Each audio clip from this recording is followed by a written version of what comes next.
1월 20일 월요일 하나님 앞에서 경건의 시간을 시작하도록 하겠습니다. 기도하겠습니다. 하나님 아버지, 월요일을 시작하는 주의 사랑하는 자녀들에게 오늘도 말씀으로 그 마음을 열게 하시고 주님이 인도하시는 말씀의 삶을 또한 말씀 속에서 순종하는 온전히 하나님만의 영광을 돌리는 삶을 살 수 있도록 인도하여 주시옵소서. 예수님의 이름으로 기도드립나이다. 아멘. 오늘 말씀은 사무엘상 4장 19절에서부터 20절까지의 말씀입니다. 제가 봉독해 드립니다.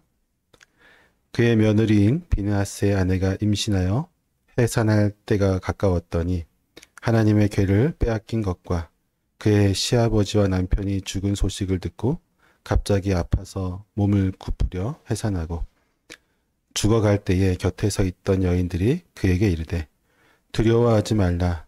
내가 아들을 낳았다 하되 그가 대답하지도 아니하며 관념하지도 아니하고 이르기를 영광이 이스라엘에서 떠났다 하고 아이 이름을 이가봇이라 하였으니 하나님의 궤가 빼앗겼고 그의 시아버지와 남편이 죽었기 때문이며 또 이르기를 하나님의 궤를 빼앗겼으므로 영광이 이스라엘에서 떠났다 하였더라. 아멘. 우리가 살아가는 이 세상은 정말로 많은 변화들이 일어납니다. 끊임없이 이루어진 변화 속에서 여러분은 어떻게 살아가고 있습니까?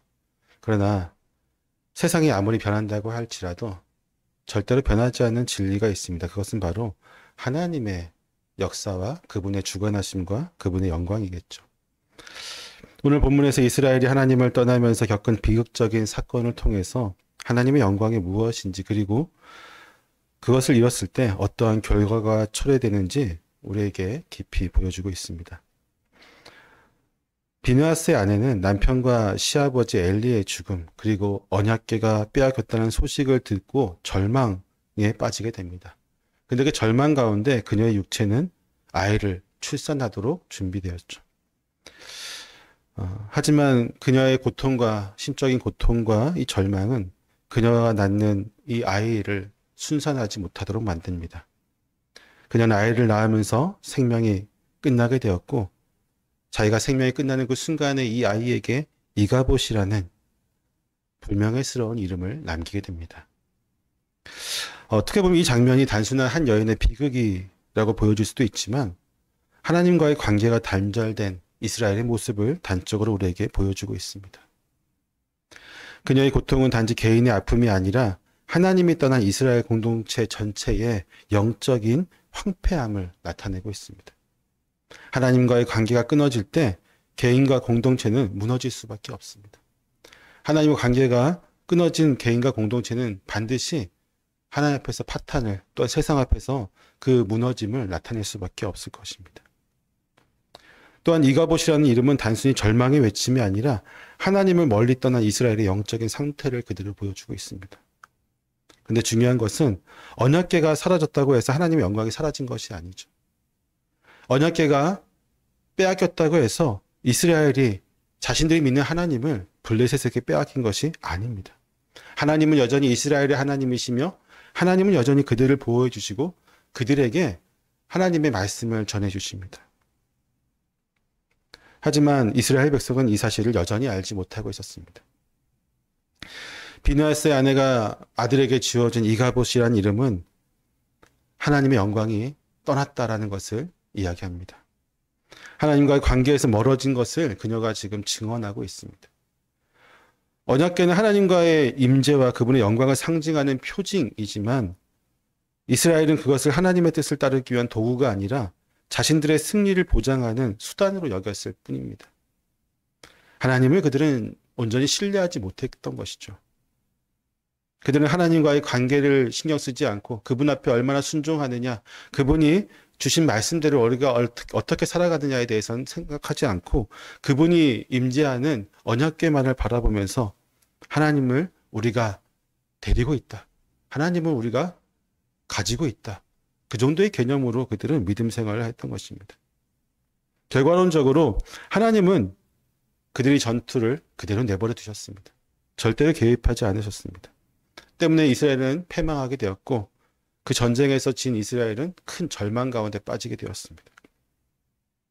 이스라엘은 혼란과 절망 속에서 이제는 길을 잃고 방황하는 모습을 보여주고 있습니다. 우리 역시 세상에 분주하거나 또 형식적인 신앙에 머물 때에 하나님과의 관계가 멀어질 수 있다는 사실을 기억해야 됩니다. 우리가 지금 어떻게 생각하고 있습니까? 이스라엘은 전쟁만 생각했습니다. 저와 여러분은 무엇을 생각하고 있을까요? 우리가 앞에 있는 일만을 생각할 때 하나님은 우리를 찾고 계십니다. 우리가 하나님 앞에 나아와서 그분의 말씀을 듣고 그분의 말씀에 순종하기를 원하십니다. 그리야 하였을 때 하나님이 우리와 함께 계시고 우리가 지금 당면한 문제 역시 그분 앞에서 해결받을 수 있을 것입니다. 하지만 그렇지 아니할 때 우리는 이가봇을 경험하게 될 것입니다. 이스라엘처럼 우리도 신앙생활을 하면서 형식만 남고 본질을 잃어버릴 때가 있습니다. 이럴 때 우리는 우리의 영적인 상태를 분명히 점검해야만 합니다. 그렇지 않으면 우리도 이스라엘과 같이 이가봇의 상태에 빠질 수가 있습니다. 우리는 기도하는 자리에서 하나님의 인재를 느끼고 있는가를 질문해 봐야 됩니다. 기도가 단순히 우리의 습관적인 행위 혹은 우리의 탄원이 되는 것이 아니라 온전한 하나님과의 교제가 이루어지고 있는지를 돌아봐야 됩니다. 또한 말씀 속에서 우리가 하나님의 말씀 가운데 그분의 음성 가운데 순종하고 있는지를 우리는 확인해 봐야 됩니다. 하나님의 말씀은 우리의 삶을 인도하는 빛이 되어야 되고 그러나 말씀이 삶을 변화시키지 못하고 있다면 우리의 마음이 하나님 앞에 온전히 나아가고 있는지를 우리는 확인해야만 합니다. 또한 하나님이 아니라 세상의 것들로 마음이 분산되지 않도록 해야만 할 것입니다. 이미 하나님의 영광이 떠나고 있다는 것을 우리는 이러한 사실도 증명할 수 있습니다. 오늘 본문에서 비느하스의 아내는 이가봇을 외치며 절망 속에서 그녀의 생을 마감하게 되었습니다. 그러나 이스라엘을 완전히 포기하지 않으셨던 하나님은 사무엘을 통해 새로운 영적인 부흥을 준비하고 계십니다. 우리도 때로는 삶의 위기 속에서 이가봇과 같은 절망을 경험할 수 있습니다. 그러나 하나님의 영광은 우리를 떠난 적이 한 번도 없다는 사실을 우리는 끝까지 기억해야만 합니다. 하나님은 여전히 우리를 기다리시며 우리가 그분께 돌아오기를 간절히 원하십니다. 하나님의 영광을 갈망하는 삶을 살아야 됩니다. 우리의 삶이 하나님의 중심으로 다시 세워지도록 그분의 임재를 간구해야 합니다. 기도와 말씀 그리고 순종을 통해 하나님과의 관계를 회복하는 데 전심전력을 다해야만 합니다. 하나님의 영광을 드러내는 삶을 살 수 있도록 노력해야만 되겠죠. 우리가 이가봇의 상태, 즉 하나님의 영광이 떠났다고 느껴진 상태는 하나님이 떠난 것이 아니라 우리 마음이 떠난 것입니다. 그것을 회복하는 건 역시 우리의 노력에 달려 있습니다. 하나님은 언제나 우리와 함께 계시고 하나님의 영광이 우리를 통해서 나타낼 수 있도록 그분은 기다리시고 그때 가운데 역사하실 것입니다. 하나님께서 준비하신 사무엘을 통한 영적인 회복의 때까지 이스라엘이 영적인 암흑 가운데 있었던 것처럼 그 기간이 짧아질 수 있도록 우리의 영적인 상태도 항상 주님을 향해 나아갈 수 있기를 축원합니다. 기도하겠습니다. 하나님, 이가봇이란 이름은 이스라엘에서 하나님의 영광이 떠났다고 하는 불길한 이름을 나타냅니다. 비느하스의 아내는 절망 속에서 자신의 이름을 이가봇이라고 지으며 슬픔과 절망 가운데 생을 마감하고 이스라엘 또한 그녀의 죽음처럼 영적인 죽음 상태에 놓여 있는 것을 보게 됩니다. 그러나 그러한 때에도 하나님은 그들과 함께 계셨고 그들을 회복시킬 준비를 하셨던 것처럼 우리는 항상 주님 앞에서 영적으로 민감하게 반응할 수 있게 하시고 혹여라도 우리의 교만함과 우리의 영적인 어두움이 하나님을 떠나 있는 상태가 되었을지라도 절망하고 좌절하며 낙담하는 것이 아니라 다시 한번 회복해서 여전히 우리와 함께 계신 하나님을 찾고 나아가며 주님의 영광 가운데 살아갈 수 있는 저희들의 모습이 되게 하여 주시옵소서. 오늘 하루도 주와 동행하기를 소망하며 우리 주 예수 그리스도의 이름으로 기도드리옵나이다. 아멘.